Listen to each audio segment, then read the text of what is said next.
Hey everybody, welcome to another episode of On the Paint Table. This is my weekly show where I show you what I got done, what I'm working on, and what is coming up. So, weird date and time obviously for On the Paint Table, but I was working on stuff this week that I wasn't allowed to show you until just now, and that is the Dominion Battle Box for Warhammer Age of Sigmar 3rd Edition. This is I hesitate to call it a starter set because it doesn't contain some of the traditional elements of a starter set, like there's no dice or measuring sticks or anything like that, but it does contain 2 armies to play the game with, and all of the accessories you would need for the rules, and a big hardcover rule book for 3rd edition. So I went and basically built and painted the entire Stormcast Eternal side, as that was basically, you know, my well, which of these 2 things can I get done in 3 days?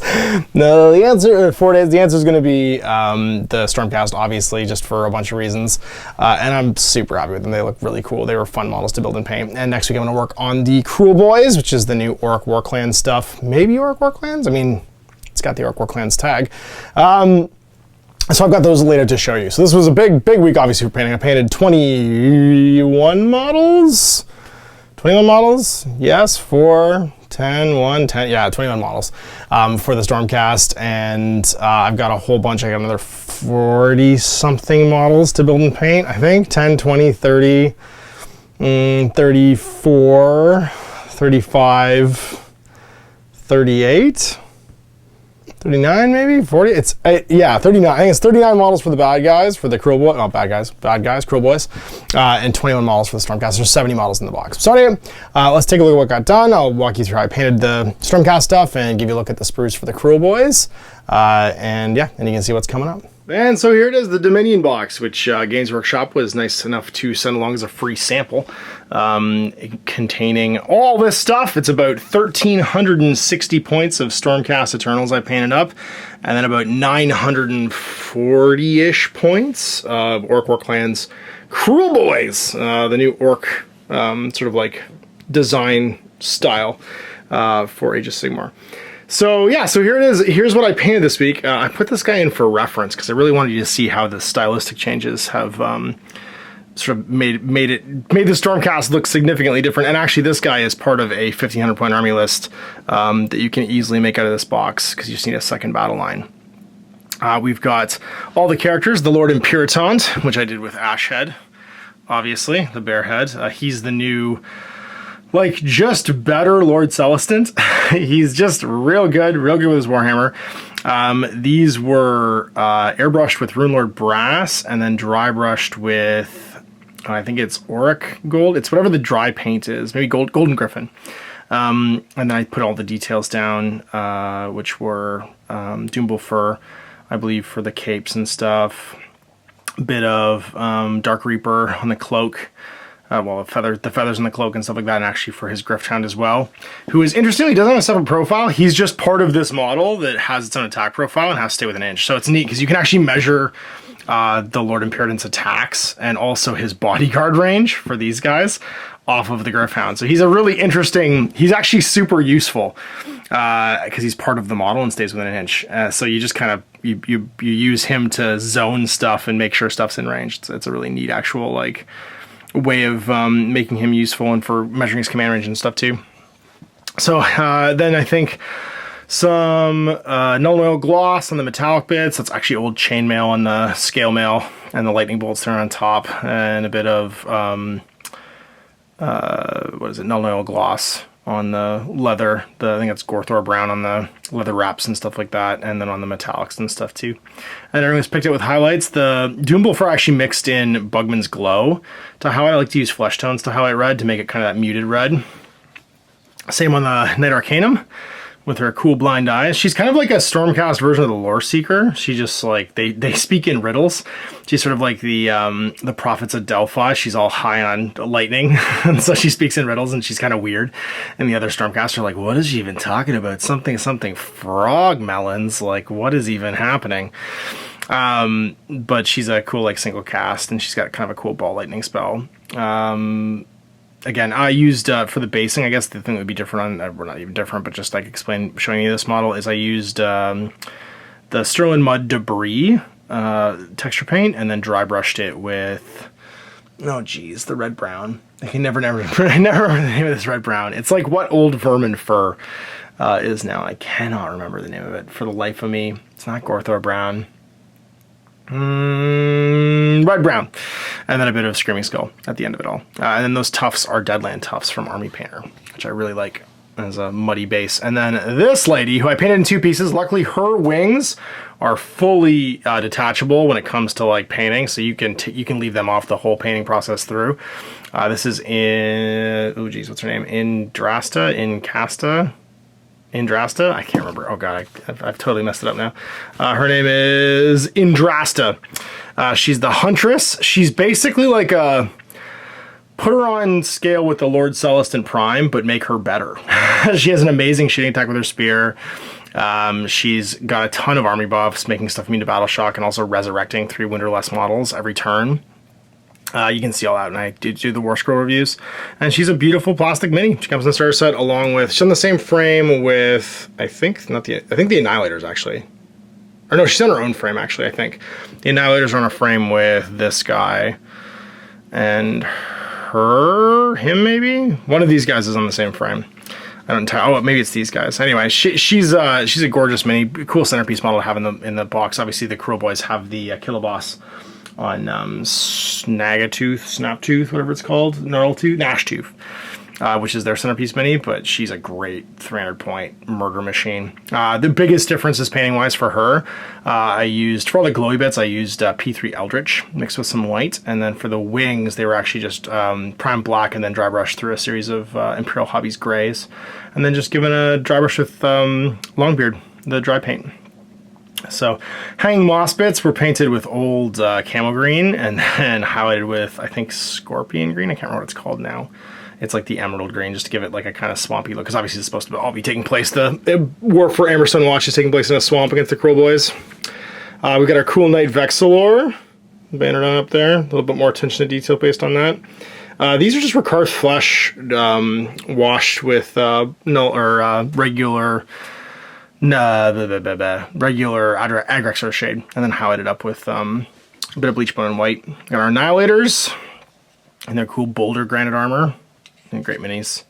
You get a head option and not head option for all of these. Literally every single one of the character models has a helmed or unhelmed head option, which is cool too. The Praetors done much the same way. Like everything was, I mean, they're Stormcast, right? They're all painted the same way. I did some old Lich purple for the plumes and stuff, and then last but not least, we have the Vindictors, which is the big battle line unit. Now you get 2 frames of these, so you could make them 2 units of 5. You do get prime bits for actually 2 different prime models, and helmed and unhelmed options for 2 different banners. There is an extra banner in there. So if you did want to make 2 battle line out of the box, you can. I think it's still better off to make a 10-man unit just because they're better as a 10-man unit. They're more resilient, but your option is there to actually have 2 battle line out of the box, which makes this almost a fully legal 1,500 point army. As it's 1360, a unit of Adjudicators, and they do need some shooting in this army. A unit of Adjudicators fits in nicely and makes it a full 1,500 points and a second battle line choice, which is what I ended up doing to play some games with them. And my first few games of 3rd edition, where we feature the box set, is going to be using these guys, because obviously they were the fastest to paint, and also just cool. Like, their stats are really cool. You can see there is a significant design change, though. We go from this fella, who's a little more chunky. You can see they haven't, his shoulder pads are ginormous, to these guys. Like, just the size of shoulder pad change is pretty significant. And these guys are a little more lean and mean in their Thunderstrike armor. So if you think of this as like Space Marine power armor marks, this is a significant sort of like leaning down and making tall. And even like just the size wise, like these guys, the Annihilators are way bigger than them, even with like their giant shoulder pads and stuff like that. So there it is, my 1,360 points of Dominion Stormcast Eternals, new Stormcast Eternals, done in a new style because I wanted to separate them from my old army, even though I can still obviously use the old army stuff together with them. I figured I would just start afresh for the new edition. And then we got the rest of the sprues. We've got the Gnashtooth. It's also the bolt, like the Arrow Boys are on this frame. So he comes. I think that was what it was. It was the Annihilators and the Indrasta came on the same frame, along with the Banner Bear. So the he's a Brute Boy, Bully Boy, whatever his name is. What's he called? Not Hobgrots. He's a Merknob with Belchabana is also in this frame. So it's Manskewer Bolt Boys, Merknob with Belchabana, and the Killaboss on Great Nashtooth are all in this one big frame here. Then you got the Merknob and other Killaboss. So Killaboss with his Stabgrot, and then Merknob, or not Merknob, the Shaman. What's he called? The Swamp Collar Shaman with his Potgrot are on here as well. So these are actually 2 miniatures. There's 2 miniatures on here and 2 miniatures on here. And much like the Griffin and the Lord Imperatant, they just act as a single model. So you can measure stuff from that. It's a neat new kind of mechanic in the game. You get 2 of the same frame of these Hobgrots. They're not battle line though, so they're cool, they're stabby. They don't get the allegiance ability because they're not actually an Auric unit. They're a Hobgrot unit, so they don't get the cool exploding 6 mortal wound, or the 6s are a mortal wound equal to your damage thing from the poisons, but they're a neat model.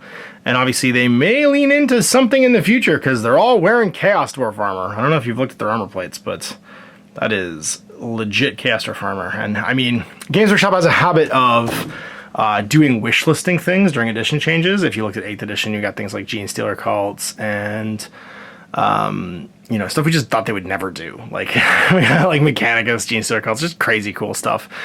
Whereas like they're making like our dreams come true with stuff that wasn't going to happen. Still haven't done squats yet. Maybe squats will come back, but I would say Chaos Dwarves are definitely high on the list of things that people want to have come back. And then we got the Cruel Boys themselves. These guys right here, they're the, oh geez, what's their name? Gut Rippers, with their big cool like John Blanche style shields. Big red shields. I'm going to try it. Unfortunately, the shields they're not going to be able to be painted separately, but I'll probably just use an airbrush to pick them out, make them a nice bright red. Because they're supposed to scare you with their scare shields. After you get high on all their weird swamp mist, all their like DMT-laced swamp mist that they're pumping into the region to try and scare you away. And you get 10 minute. This is the only battle line unit in here, so you're at 960-ish. You're sub 1,000 with a single battle line, which works. I mean, it's a legal list with one battle line. And it does mean, though, that it's actually very hard to play the 2 armies against each other because it's hard to take 360 out of this and just play a 1,000-point game. You could drop all 3 heroes that aren't her, and it would be balanced, and just have her lead.